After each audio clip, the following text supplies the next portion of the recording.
This video is all about good principles and practices and how to promote good practice. In order to promote it, you obviously need to know what it is. So what is it?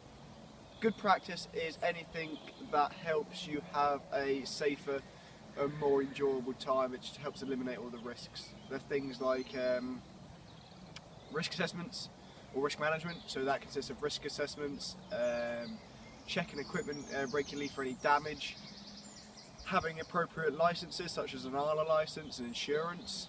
You've also got things like caring and appropriate leadership. Caring leadership would be like taking an interest into your group, starting to learn names so they really feel that they're involved in you and in the day, and that you are taking a genuine interest in them.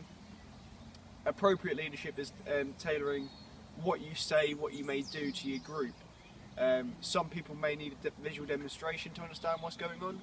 Some people may need to be told. Some people just may need reminding. With younger groups, you may have to simplify your language in order to for them to understand. And also challenge by choice, which is one of the biggest ones in our industry. It's not pushing anyone further than they're uncomfortable with, so they can take a positive away from the experience rather than a negative. All of these are the good practices, and these are the things we want to promote. So why is it important? It helps create a professional atmosphere. This ensures you have good customer care and you get good reviews and a good reputation is starting to be built of you. If you're professional, obviously people are going to return because they like the way you act. You're not disrespectful to all of them anyway. It also helps creating a caring environment where people know if they come to you, they're not going to be judged in any way. It just creates a more joyful environment for them to learn, for them to develop. It also helps build self-confidence. It also makes sure everything as safe as possible. Things like risk assessments and that just eliminate every risk. They make sure that equipment's checked. They make sure that every possible risk is eliminated. Again, just making it as safe as possible. Because if a parent knows that a centre is safe, they're going to send their child there. No parent or any school is going to send children or young people, or even businesses are going to send their workers to anywhere that they're going to get injured.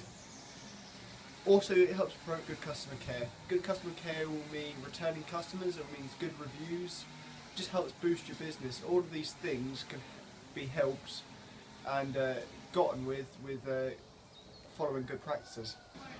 So, one way, now that we know what good practice is and how it can help us, we also need to know sort of how to promote it in order to ensure that it's followed. One way we can do that is signs.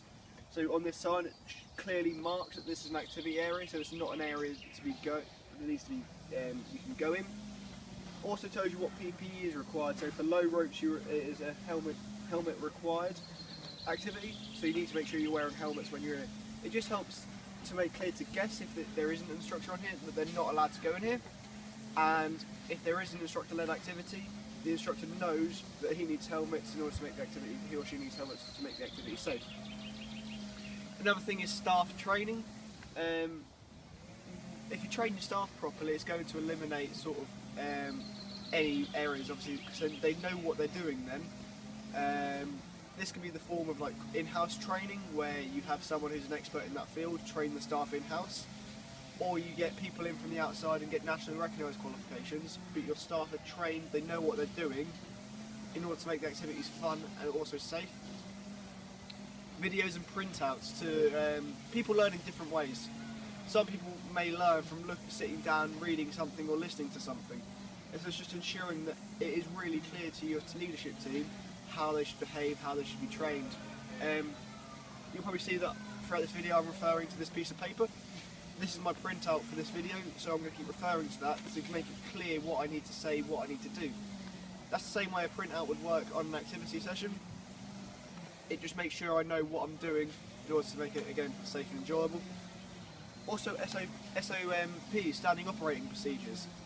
If everything is done one way in a centre, then everyone knows the correct way to do it then, and there's no excuse for not doing it the right way.